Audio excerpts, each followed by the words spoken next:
আমরা উপজেলা নির্বাহী কর্মকর্তা সরকারের একটি সুন্দর পরিকল্পনা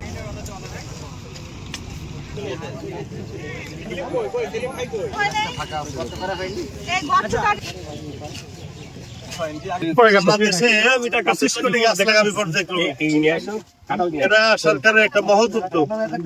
সেই উদ্যোগ বাস্তবায়নের জন্য উনি ইতিমধ্যে কালীগঞ্জের জন্য অনেক কাজ করতেছেন, আপনার দোয়া করেন ওর জন্য। আমাদের সুযোগ্য উপজেলা প্রকৌশলী আছেন, উনি আমাদের জন্য একটা নিয়ামত। আমি ওনার ব্যাপারে শুনছি, ঢাকাতে এই অফিসে বসে। আমাদের মাঝে বিএনপির এই ইউনিয়নের সভাপতি, সাবেক মেম্বার আছেন, সাবেক চেয়ারম্যান আছেন। আগামী 5 বছর আমরা আজকে এই কর্মসূচি পালন করব। এটা একটা আনন্দমুখর পরিবেশে এবং হালকা বৃষ্টি হচ্ছে। সবাইকে এই কর্মসূচিতে স্বাগত জানাচ্ছি এবং ধন্যবাদ জ্ঞাপন করছি যে আমাদের সাথে আপনারা শরীক হয়েছেন। ধন্যবাদ সবাইকে।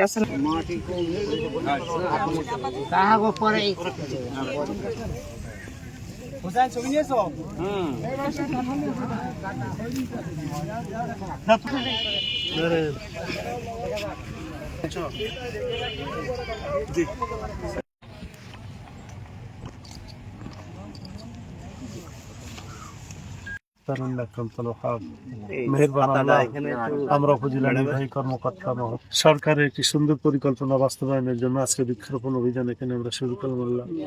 আমাদের দেশের চিন্তা সরকার করছে বাস্তবায়ন করার সাথে সাথে এই মজলুম জনতার আবেগ নিয়ে যে জাতীয় সংসদ চলছে, সংসদ থেকে এই দেশকে আরো সুন্দর করতে পারে সে তৌফিক তাদেরকে দান করে।